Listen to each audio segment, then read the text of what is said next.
It's not Tuesday, but it's time for Falcon Focus, a special Wednesday edition. Thanks to Mother Nature, school was canceled. The university shut down thanks to a winter storm that blanketed the area yesterday. But welcome to the 14th edition of Falcon Focus for this 2020-21 school year. My name is Matt Menzel. In our second segment, we'll talk wrestling with their head coach, Kevin Cook. But first, we talk women's hockey with one of their assistant captains, a senior forward in Maddie Savage. Maddie, thanks for your time here this morning. How did you spend your snow day? I actually went to Milwaukee. So Ooh, I am a sonography major, so I was going to clinical, and the notification that school was out came a little late. So I was like getting off my exit. I was like, well, I'm already at Freighter. So I stayed there for a couple hours, and then I left around lunchtime, and then my team actually went sledding at the ooh. Mequon Hill, and that was really fun. So I kind of had like a half clinical day. So it was kind of fun. Yeah. The important question is, how was the drive down to Milwaukee? It was horrible. It took me double what it takes to get there. So it took me about an hour, going about 30 miles an hour the whole time. But I got there pretty safe, so that's all that really matters. But yeah. I'm guessing you're a veteran, though, when it comes to driving in winter conditions, being from Grand Rapids, Oh Michigan. yeah, yeah, definitely. Do you guys get a lot of lake effect snow on that side of Lake Yeah, Michigan? I think it's kind of colder here, and then on the other side of the lake you get more snow, but less like wind and cold. But yeah, we get definitely get snow for sure.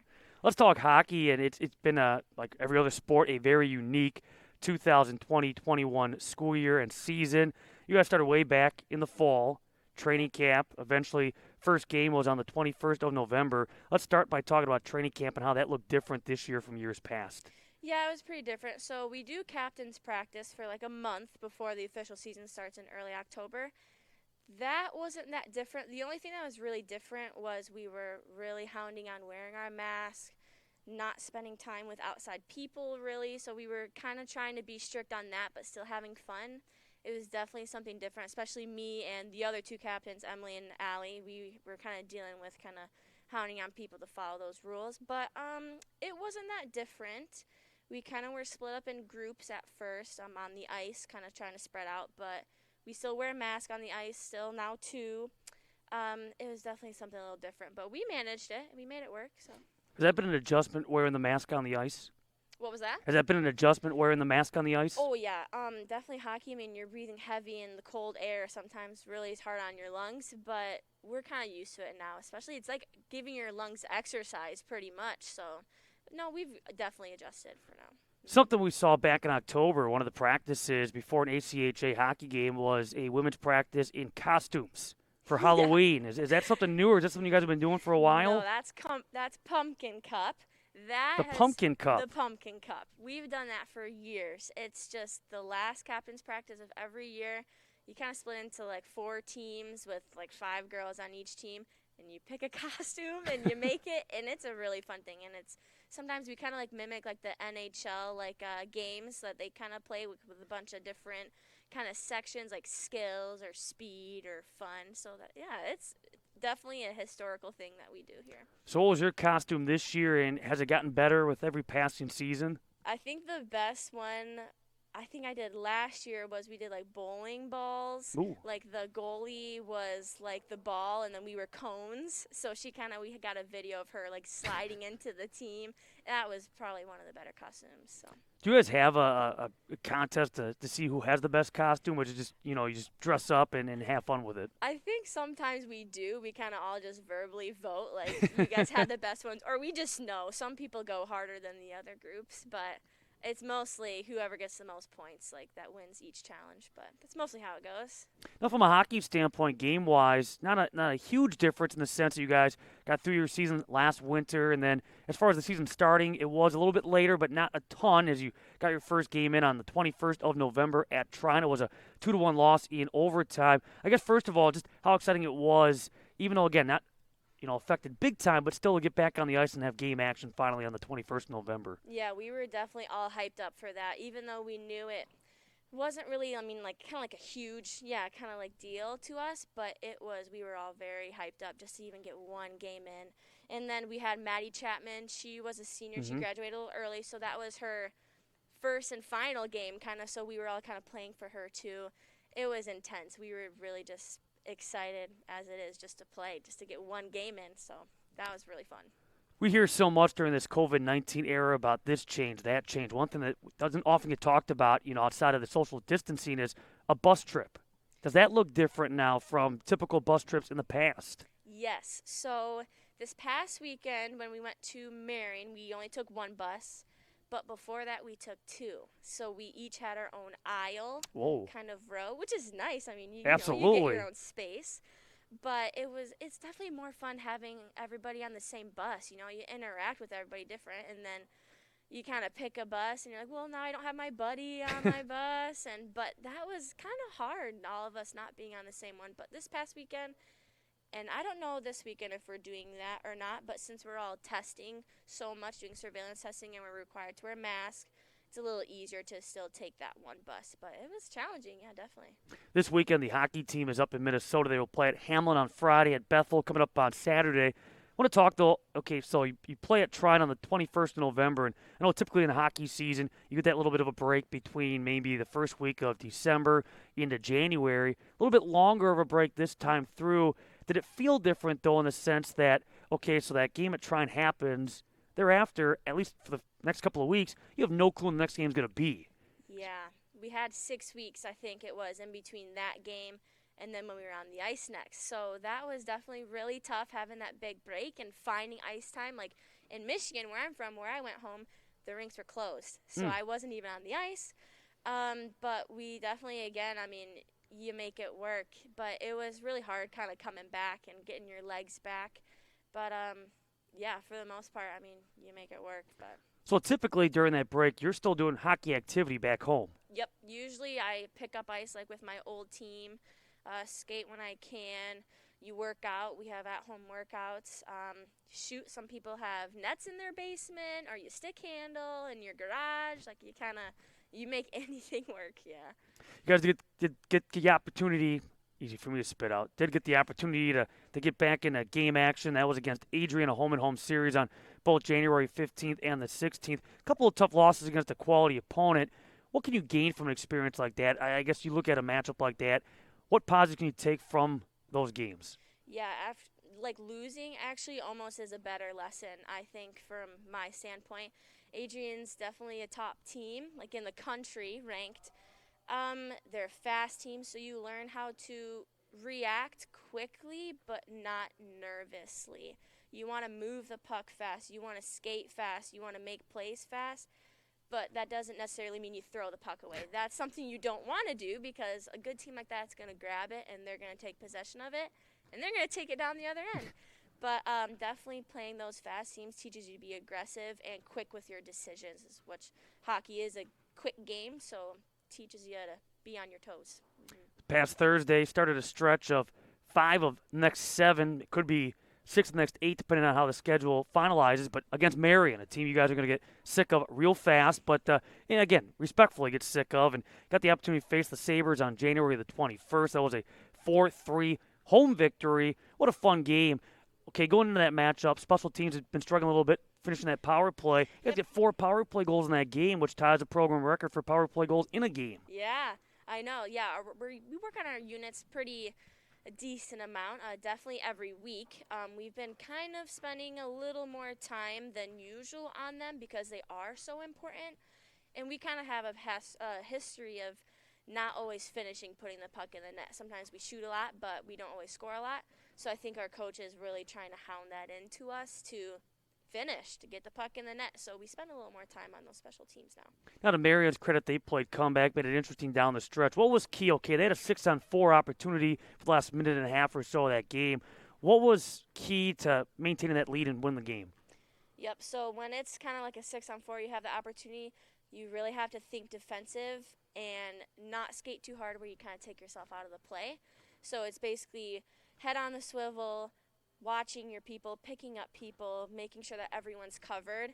And then when you see them mess up, or you see when the puck could kind of be fumbled a little bit, then you jump. So it's really thinking defensive-minded first, making sure you protect the house, and then when you see the opportunity, then you just take it. How big of a confidence booster is a win like that, finding a way to win a close game? Yeah, we definitely needed a win this past weekend, and we're really happy we got that. And Sarah Tratina getting that overtime goal, Yeah. we were, oh my gosh, you guys should have seen the bench. We were going crazy. It was a great goal, and we really needed that hype as a team, so it felt awesome. You're referencing that Friday victory, that 2-1 overtime win. That was at Marion. So 57 seconds into the overtime, Sarah Tratina with that game winner. Describe that goal from your vantage point. she she got the puck, and I was just watching her, and I remember thinking she's gonna score it. I know she's gonna get it in. She just has to. She's a great player, and it was a great opportunity. When she got it, we were going crazy, jumping up and down, hugging each other on the bench. It was really great to see her get that opportunity and capitalize it on. Does it help? Okay, I know you're used to, when you look at years past as well, playing the same team back-to-back games. Now you're facing Marion potentially 5 of the next 7, with the exception of being this weekend up in Minnesota. Do you get to know the strengths and weaknesses of the opponent? Do you focus on that kind of stuff, or is it more just about you guys and less about them? We do focus on the other team, definitely learning their strategies. I think after this past weekend, we definitely have learned how they kind of play, and so that makes us learn how we're going to play our game against them. So we kind of know we have more time and space than we think. We can kind of do stuff with the puck a little more. We definitely use their tactics to our advantage. So right now the team sits with a couple of victories, 3 defeats, having won now 2 straight going into the matchup against the Hamlin Pipers on Friday.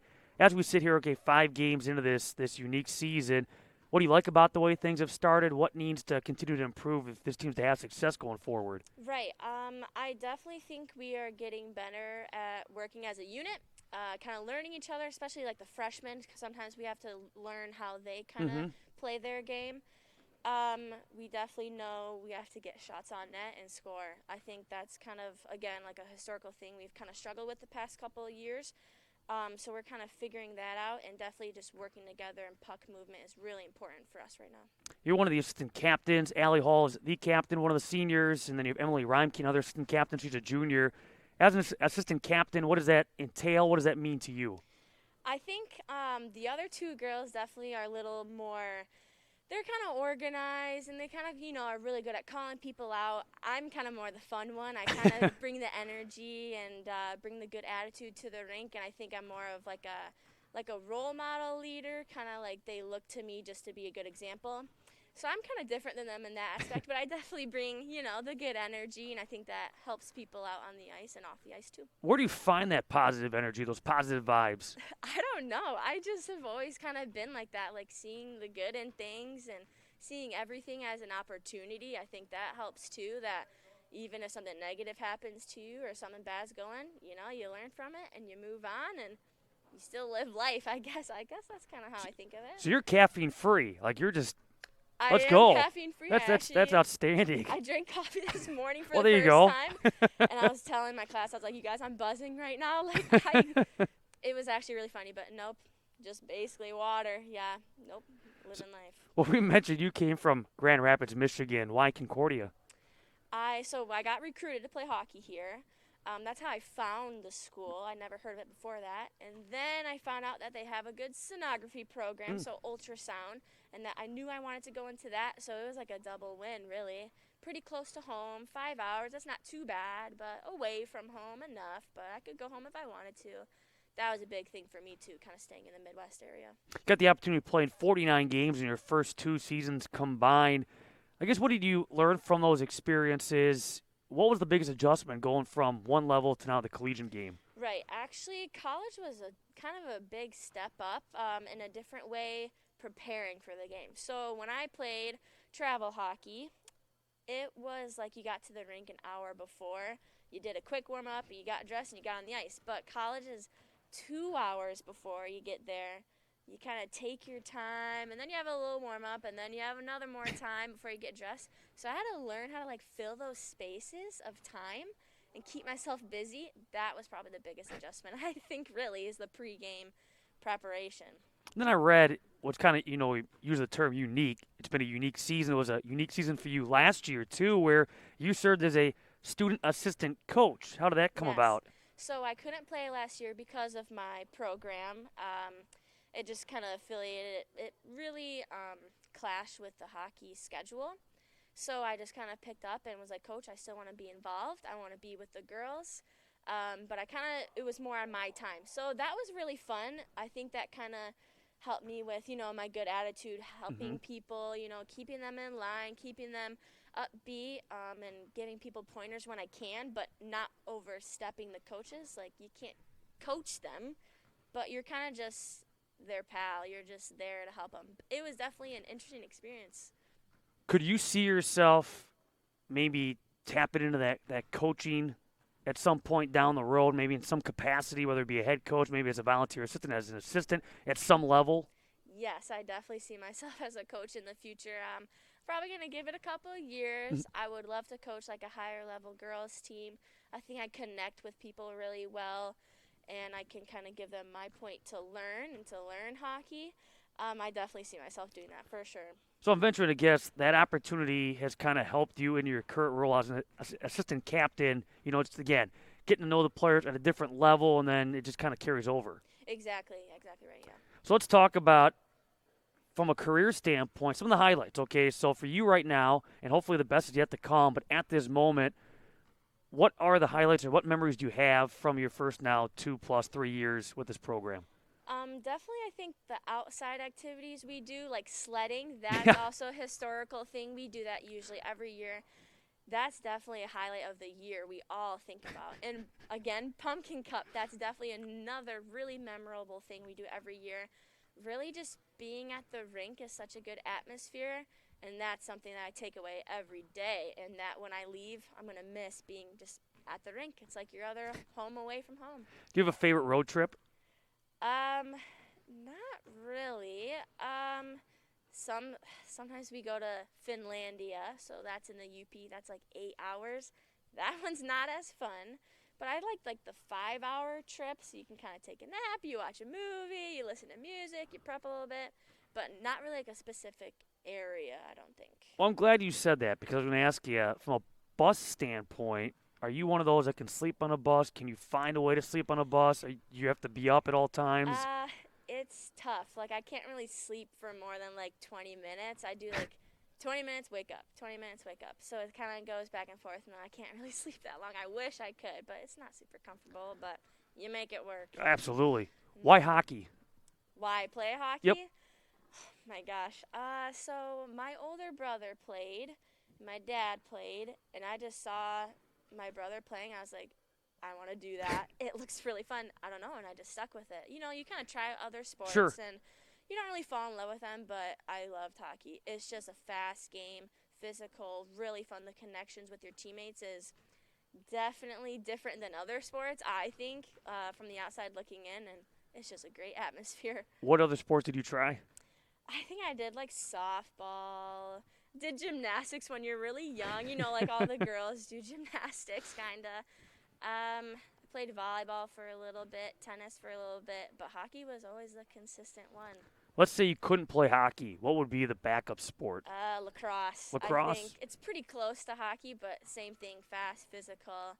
You use a stick, so I kind of have some, intro to that sport, but it's kind of pretty similar, so that's 100% what I would play. So do you watch a lot of like pro hockey, NHL hockey, and if so, do you have a favorite team? So the Red Wings are my favorite team, from Detroit. I should watch more NHL games than I do. Sadly, I will confess to that.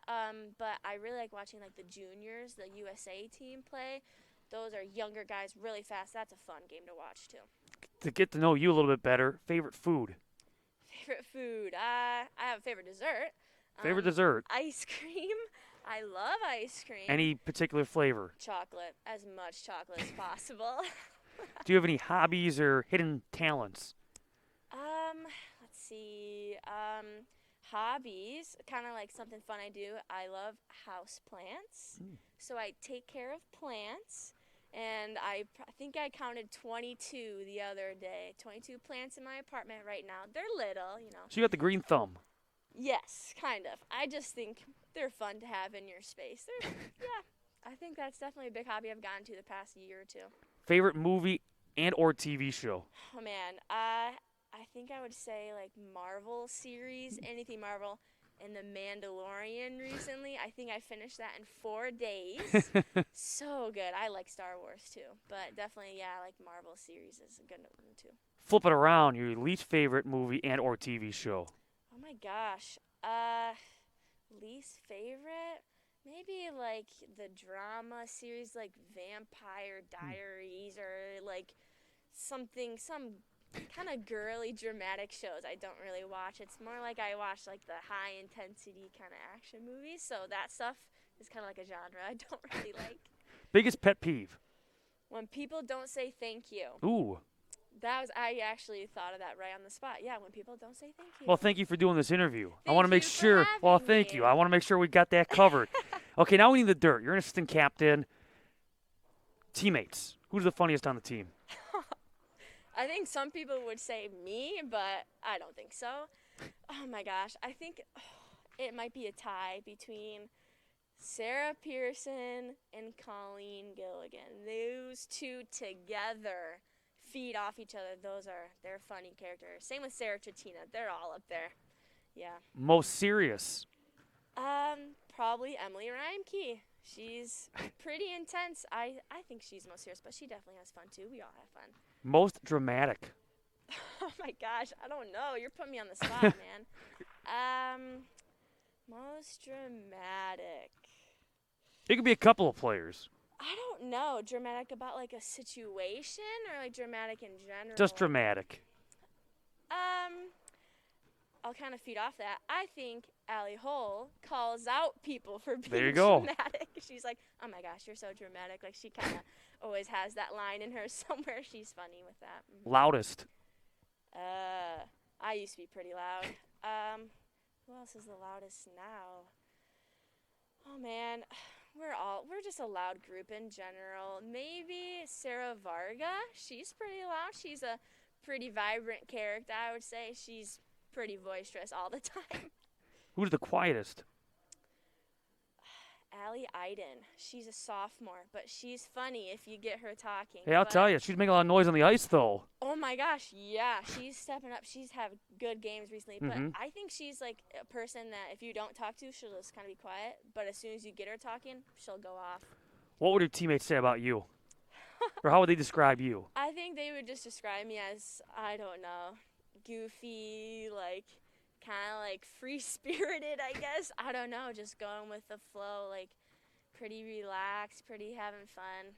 Yeah, I guess. To wrap it all up, finish this sentence. In 5 years, I will be.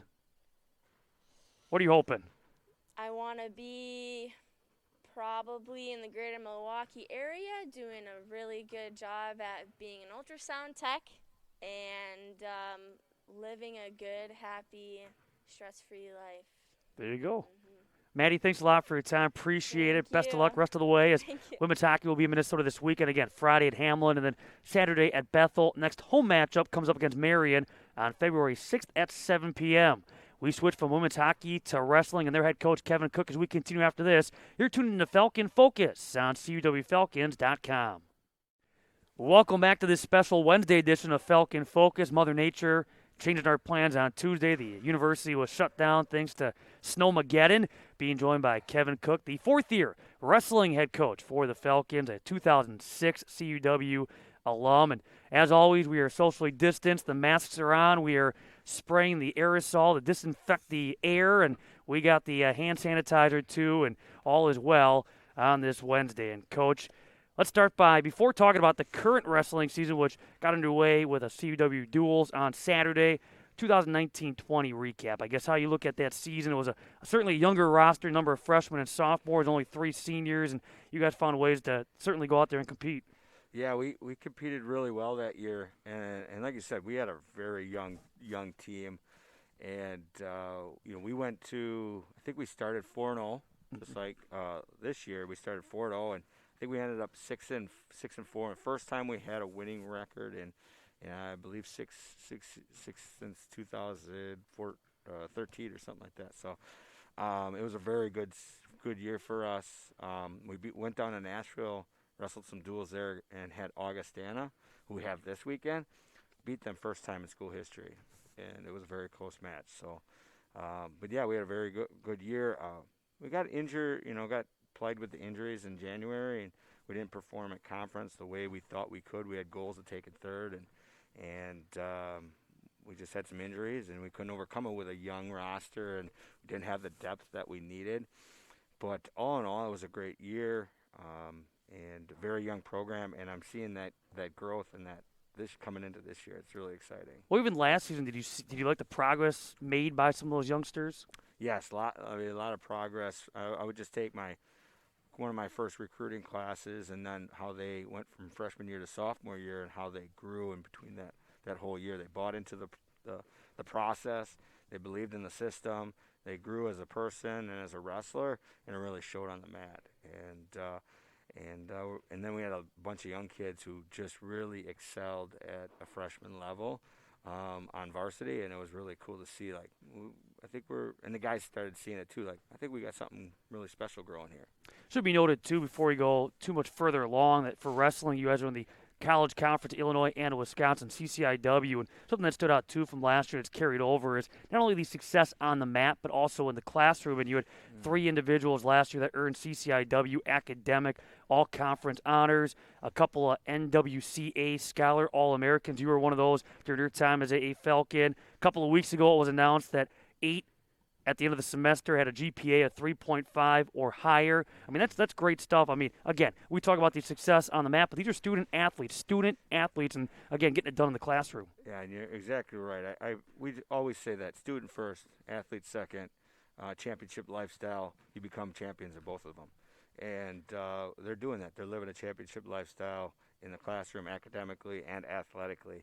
And we preach it all the time. We always wanted team GPA of a 3.3. Every semester 3.3, and that's hard to do when you have a lot of young, when you're bringing in 14, 15 freshmen.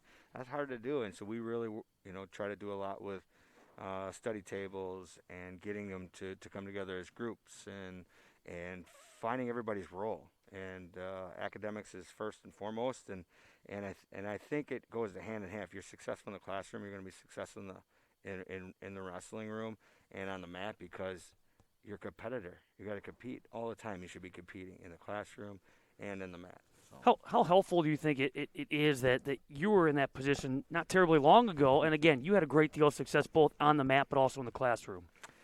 Yeah, it's and I kind of always say this, and I say this when I'm recruiting too. I think the university has a big part of doing that. This university has a support system for you to be successful if you want it to be. All the resources are there for the academic resource center and the library, and then the professors really go out of their way to help you. And I tell the wrestlers that, hey, you got to just be engaged and want help and seek help and make it look like you really want to learn and you really want to get better. People are going to be out there to help you, and this university is set up for us to be successful academically and athletically. Now, back from a wrestling standpoint, we talked about the growth of last year's team going into the offseason. Certainly a unique offseason with COVID-19, but what was, with the virus withstanding, what was the offseason focus? Control what you can control. And that means, we might not have as much wrestling, but you can still stay in great shape. You can get stronger. You can do all the things that you can do and things you can control. And meeting the expectations, wearing a mask, staying socially distanced, and trying to mitigate any, exposure as you possibly can to you, your team, and to the campus. And if we do that, we're going to have a season. And if we have a season, we're going to continue to grow and believe in the process that we have established here. Well, you touched on it just a little bit a second ago, but other sports, we've talked in depth on this show about how COVID-19 has affected, how they go about practicing, the game itself. How about for wrestling? How has COVID-19 changed things? Because obviously it's a contact sport. Yeah, I mean, we don't have an object to just practice, shoot, dribble, skate, all those kind of stuff. We don't have those kind of things. Ours is a contact sport. We just focused on the basics. The mental side of things, we did a lot of wrestling mindset training and focusing on preparation and controlling. Because I think the higher you get in collegiate sports, the more mental it is. Mm-hmm. Everybody knows how to do the X, Y, and Z. It's who can prepare mentally the most, and we just focused on that. We did a lot of Zoom stuff with mental preparation. How what are our red flags? Some of those kind of things, and starting to see the benefits of it. And yeah, it was hard. The guys were definitely itching to kind of get their hands on somebody to kind of work technique and do some of those things. But they just, I can't say enough how proud I am of them being just mentally sharp and focused. And it is tough because they couldn't do anything for how many months with their team, which they normally were used to doing. And you guys finally got the opportunity to finally compete against somebody not Concordia this past weekend. And I guess going in, is there higher expectations being that you do have that experience back? Maybe, again, still underclass status in a number of areas, but you do have a little bit more experience. Yeah, I mean, I told the guys all week, I said, we should be 4-0. After Saturday night and after we wrestle, we should be 4-0. We have that kind of team. We've over my 4 years here, we've grown, and you guys have believed in the process, and we should be where we're at. And they definitely did. I mean, they prepared correctly, and we knew it was going to be some good duels against Wheaton, and they're a very good coach program and very competitive, and they got some really strong individuals. But I just knew we had a stronger team overall, and it really showed on Saturday. Yeah, let's talk about the CUW duels. Team, as you mentioned, went undefeated. How about the win against Carthage, 52-4? Yeah, win against Carthage. So Carthage, this was their first year bringing the program back. They just brought men's and women's wrestling back a couple years ago, and this was their first year of competition. Tough year to start competition. No kidding. During COVID. Jeez. But we wrestled really well, and we wanted them right out of the gate. We're like, okay, you want to come back into wrestling? Let's show you what it's all about. And we did, and we took it to them. But interesting thing about them is last time we beat them, they had a program back, a very strong program in the 80s and the 90s. And last time we beat them was 1994. We're 1-2 overall. Now we're 2-2. And the last time we beat them was 94, so that's a long time. I was going to say. Waiting to get revenge back. Now, seeing one of these wrestlers was born the last time it occurred. I mean, that's saying something. So yeah, we did say that. I did mention that in practice, and I go, well, I was 8, yeah. So. And Kate, one of our assistant coaches is kind of like, I think I was a twinkle in my mother's eye, something like that. I was like, oh, it was funny. You go from beating Carthage 52-4 to then knocking off MSOE 38-10. Yes, and that's always good because that's our rival, right? That's our rival. MSOE is our rival, and we've competed back and forth many times, and we usually do really good against them in the dual portion. I think we're 15-4 career against them in duels, which is really good. But they tend to get us in conference when we had our conference. So we've always had, the last 4 meetings was decided between 4 points or less. So that's how close it's been. Last year was a 2-point. We won it by 2 points. A close one there at MSOE, and I just said I think we're going to get on them right away and build up the score, and then they're just going to crack because they're going to be like, what just happened? And that's what happened. I think we were up 20-0 before they got their first victory. So, yeah, it was good to see. It was really good to see, and the guys were fired up about it. They always like it when they can take it. Sure. Because it's our rival. It's what we really prepare for, and it was good win for us. Very good win. And then a squeaker against the Wheaton Thunder, winning 20-19. Yeah, Wheaton, they're a very tough and well-coached program. Strong, athletic. Coach Grinwald, a former Olympic or world Greco wrestler, and he's just a great coach, and they're well coached there. And we knew we were going to have our hands full, but I knew it was going to come down to depth. It was going to come down to the depth of our team, and we got on. It was 17-0 going into 74. Then they get a pin, and then then in 84 we kind of close match, but we get caught on our back, give up. So now it's 17-12, going to 97. He gets a major. So now we're losing 19-17 going into the last match with heavyweight. And I got two heavyweights. I got Reed, who's a junior, well experienced, good at managing matches and being, really smart.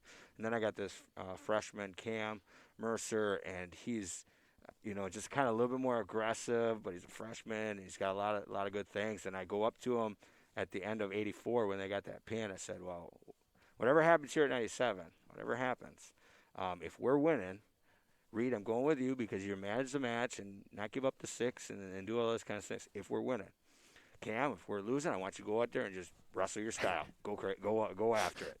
And absolutely. And both guys were willing. And Brogan did end up losing that match at 97. Now we're down by 2, 19-17. And Cam, he already had his headgear strapped up, ready to wrestle out there, and it was crazy because it came down to the end of the match. It was 4-4, so it was tied. But we had the extra minute of riding time, which gave us one more point, so we won 5-4, and to win the duel, 20-19. And it was just a team effort. Bonus points. Some guys getting bonus points, some guys not getting bonus points. But how cool is it to have a match come down to heavyweight and just a close battle? Everybody's on their feet. It was just a great environment, and it was really good for our program to get that monkey. Last time we beat them, I took some notes as well. And last time I beat them was 2013, and our overall record with them is 5-6. Now we tied that one up 6-6 as well. So it was really fun. It was really cool, and I'm finally, as of today, getting my voice back from that. Look at you. I do have to point out, too, you might be our first guest that's ever prepared for Falcon Focus. But besides the close one against Wheaton, you guys were also able to squish the fish and knock it off Lakeland 41-15. Yes. And they're kind of hurting for guys right now, and but we didn't let up, and we did put some of our extra guys in there that we were capable of doing to kind of get them some varsity experience. But we got after Lakeland once again. I think because they're so close, and we've wrestled them all through our program's history, that we just want to get after them. And I told the guys, like, hey, we're 17-3 all time against them. We got to keep going at them on duels and getting after them. And they did. And it was good to go 4-0 on the weekend. And we have a goal. We're going on our 30th season of our program. Brett Corner started in '91, and we're going on our 30th season. We have 140 career duels, and we get 10 duels this year. How cool would it be on our 30th season to get our 150th career duel? And they're just like, yeah, that'd be awesome. Let's do it. So you're averaging, what are you averaging? 5 duels every season. That's pretty good longevity for wrestling, because you only get 8, 7, 8. This year we're getting 10 because there's no other tournaments. But normally you only get 7 or 8 duels a season, and on average we're getting 5 wins a year. So that's pretty good, and we're excited. It's going to be tough because this weekend we got North Central, who's ranked number 6th in the country, and we're going to have to wrestle just like we did against Wheaton. Just a team effort. Everybody do their job and prepare right and get after them. After Saturday, any surprises that came out from the duels? Any surprises? No, I really don't, because, like I said, a lot of people didn't think we were going to beat Wheaton, but I did. Like, our team did. Sure. So I think people, in our conference, one surprise I would guess is, Val Kochi. He did a great job. He beat 6th ranked kid in the nation, Ethan Halstead, and it was a national qualifier last year for Wheaton. He beat him with a major decision of 15-7, and he just wrestled unbelievably well, and he's turning into a great team leader as well. And but it was just an all-in-all really good team effort, and no surprises. Just I think we wrestled really good, and I told the guys we haven't even peaked yet, because this is like November for us on a normal year. And this is unprecedented. We're doing 10 duels in 3 weeks in college. There's so many variables. You got to manage your weight. You got to manage your because it's such a physical sport, staying healthy. So we're doing 10 duels in 3 weeks. It's a sprint, not a marathon. And we'll get into that too, because I do want to bring that up, because you talk about, the quick turnaround. All of a sudden, you have the CCIW championships on February 13th. I mean, that's just around the corner already. I mean, season just started. But you brought up Kochi, and he was the CCIW Wrestler of the Week. Point that out. Has it been he's a junior. Has it been a smooth transition for him, at the prep level, state qualifier in high school 3 times, a second-place finisher his senior year? Has it been pretty much a smooth transition for him going from that prep level to the collegiate competition? Well, interesting story with him is I coached him when he was a freshman. He was at Edgar Okay. when I was coaching there, and he was a freshman. But then he was in Wausau for his sophomore year, and then he transferred to Oak Creek. And he's just had he qualified for state that freshman year. And then he was really, I forget what he did at Wausau West, and then, what he did at Oak Creek. So I've had a good coaching relationship with him, and he's got a smooth transition into. He just really likes it here. He just really, really likes it here. And academics struggled first semester, but we've gotten that figured out. He's just been taken off. He's doing really good. And we're glad he's on our team. He's really good. You have a senior in Merrick O'Donnell. He performed well. He's one of a couple of seniors that currently competing for the Falcons. A sophomore in Quinn Hoopman, a junior in Austin Vincent. A couple of guys that stood out for this past weekend. Yeah, Merrick. Merrick. If you asked him, he'd say he didn't have a very good weekend. He had a tough match against a really good wrestler from Wheaton, and got put on his back and got pinned, and he's very frustrated with that. And he let the team down. But I said, hey, the guys picked you up. That's why we have a team. That's why we have 9 other guys that have to prepare each week in case something happens. So I was really excited. He wrestled, and he knows that he's the leader, and he's been doing a lot of great things for us in that leadership role. Austin Vincent, he transferred in from Merchant Marine, and he's been a huge addition for us. Quinn has been just great. His academically role for us, because he does really good academically, and then filling in spots when we need him. He's been there to wrestle tough, and he's just got a lot of technique. And but I'm excited. We just got so many young, and then we just got Merrick's brother, Jack, coming in, and he's a really solid wrestler as well. So our lineup's really starting to look together. Now, of course, you got to stay healthy. Mm-hmm. It's a physical sport. You stay healthy. We did have some injuries on Saturday, and hopefully we can overcome them, and see how our depth is going to be, and see what happens coming into this week. But all in all, everybody who wrestled competed really hard, really well, and I'm proud of them for it. But it's a start. We don't want to peak now. We want to peak February 13th, and then into the national qualifier. Well, let's go into that a little bit more. I know you touched on it briefly, but just talking about the schedule, and I know every program's in the same boat, but how do you go about maybe expediting the process, knowing that, okay, you have competition this weekend, but again, that championship is just around the corner? Yeah, like I said, it's unprecedented. We've never had 10 duels in 3 weeks, collegiate duels. So you just, we've changed practice up. It maybe is not as they're not as long, it's shorter. Focusing on the basics and making sure we have those down. Kind of like doing free throws. We're just going to do a lot more free throws. Try to get that percentage up, right? Yep. Try to get that percentage up. That's what we're doing. We're working on our stands, making sure we're not giving up our takedowns, that we, weren't in this position, weren't in that position, and just slowing things down so we don't get so beat up and physically drained and mentally drained and emotionally drained, that we know our basics are going to be there, and if that's there, when we get to match time, we'll be fresh and ready to go. And it's like this week against Lakeland, we might change our roster up completely. Now that we wrestle, we might change them up. We don't know, but we're excited to see how our guys grow the next month. I want to ask you, okay, so we're talking about the current season. I want to talk about you a little bit in your background, because you are one of the all-time great wrestlers in Concordia history, and you mentioned started back in 1991. Brett Corner, now part of your coaching staff. He's still got a big hand in this program and its success. But when you look back at your time, did you ever envision that at some point you would be back here at your alma mater? It's almost like you've gone full circle because Edgar, same thing. You wrestled at high school and then you went back to your alma mater at the prep level and coached there for a decade. Now you're here at Concordia. It's got to be pretty special. Yeah, I truly am blessed. I truly am blessed that I had the opportunity to come here and have a great experience at Concordia in academics, athletics, and the social realm of this campus.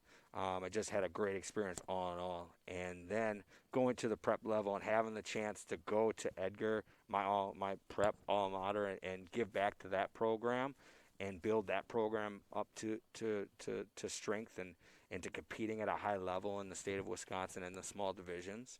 And then, ultimately, the administration and Dr. Barnhill giving me the opportunity to come back here and to grow this program and to give back. And the foster relationships that I had, that the foster relationship with the student athletes that are here with the experience that I had here, which was awesome.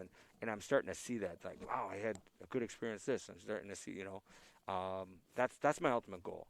And then I think if you do that and you believe in the process, that the mission and vision that I created, a 4-year, we're in year 4 of my mission and vision, and it's pretty close to where I wanted to be. We're very close to having a national qualifier last year, a couple, Merrick and Marco. So, our roster numbers are up, our academic GPA is up, and our competition level is up. So it's almost where I want it to be, and it's exciting. I'm very humble, but I'm just glad to have this opportunity. I'm just blessed. And it's exciting to see where we're going. And I don't want to shortchange you either. He's also a Concordia Hall of Famer as of 2012. We cannot jip you the Hall of Fame status. And just for the fans at home, this is an extended version of Falcon Focus. We had to wait an extra day, and now we have the extended version, almost 2 episodes in one. I'll leave you with a couple more questions, and we'll call it a day. But mention Brett Corner, and I know you and I have had this conversation before on one of these podcasts, but what he's meant to you and what he means to this program being, again, he started the program back in 1991, still has his hand very much involved in this program and its success. Yeah, Brett, Coach Corner, and I can refer him because he's just a friend. I mean, he's a great friend, and he's, more importantly, just a great mentor. He is shaped and molded me, and I can pass decisions off, and what should we do here, what should we do, and he does a lot of great things. He's not coming into the room anymore. He's not doing that, but he does a lot of the outside stuff. He just did the move by move on Saturday, and people are still emailing me today from other schools saying, "You're like the Shane Sparks of Big Ten wrestling." And they're like, "You got to do," and he's just like, no, I just had fun. I like doing it. I just want to give back to wrestling. But no, he's really helped me with the recruiting process. What's Concordia? What's a good fit for guys to come to Concordia? And just a great friend, great mentor, and he's meant a lot. And he wants the program to be successful. He started in '91, and he's had a lot of success, and we know what that success looks like, and we want to get back to it and maintain it every year and be competitive and just give back to this university as much as we possibly can with a good wrestling program. And fans that want to hear Coach Corner's play-by-play from this past weekend still can do so. The archive from the CW Duels is up online through the Falcon Athletic Network. Wrap it up by just, again, you touched base on it a little bit, but let's preview Saturday, the North Central Duels. You have Augustana, Carthage, North Central. What you expect here this upcoming weekend? Yeah, so just a little change on that. The conference, as he said, it would change Lakeland and Carthage. So we'll have Lakeland instead of Carthage. The reason why is then one team wasn't seeing Carthage. So they changed that up. So we got Lakeland, Augustana, and North Central. And so we're 3 duels, which, 4 duels last week. Wow. It was a mentally, emotionally, just really tough day, physically tough day. But we'll have 3 duels. North Central's, just they just got a great team put together. They're really tough. We're going to go in there and compete. We're not going to just give in. We're going to go out there and wrestle hard and compete to the best of our ability. And I'd say miracles happen every day. And it really does. It really does. And we just got to go wrestle at our best spot. And that's what's nice about wrestling. I mean, so I say this all the time. Like in basketball, you're down by 20 and you hit a 3-pointer from half court or longer. It's still 3 points. Mm-hmm. Or in wrestling, you can have a chance to win and get a pin and get 6 points for your team, as long as you're not giving up 15 more points and getting teched. So you always have a shot. You always got that fighter shot, and so I tell the guys all the time, you always got a chance. You always never give up, never give in. So we're gonna battle against them, and then we have Augustana. We beat them last year, very close duel. So they're gonna be fired up. They're gonna want to take it to us, and we're prepared. We know that what they're bringing, and it's gonna be a very close duel. It's gonna be like last year, but we're game planning for them. We got a good game plan prepared, and then we got Lakeland, and I said we're trying to get growing the team. We might put some other guys in there, get varsity experience. We don't know what we'll do there, but you always got to be prepared. Everybody's got to be prepared. Everybody's got to continue to grow. So is it fair to say 4 duels last weekend? Your voice just came back today. That now with 3, you'll have it back by Tuesday? Probably not. Well, Coach, best of luck this weekend and with this condensed schedule, and all the best of luck. And we'll stay tuned and keep you posted, and hopefully have you back on at some point soon. That'd be great. Thanks for having us. Thank you. That's wrestling head coach Kevin Cook, and we thank one of the women's hockey seniors and Maddie Savage for joining us. We thank you for watching. We thank Sam Dunn behind the scenes. Matt Meadows, St. Song. We'll talk to you again next week again, as long as it's safe to do so. And now, weather permitting, we'll be back with you Tuesday for Falcon Focus on CUWFalcons.com.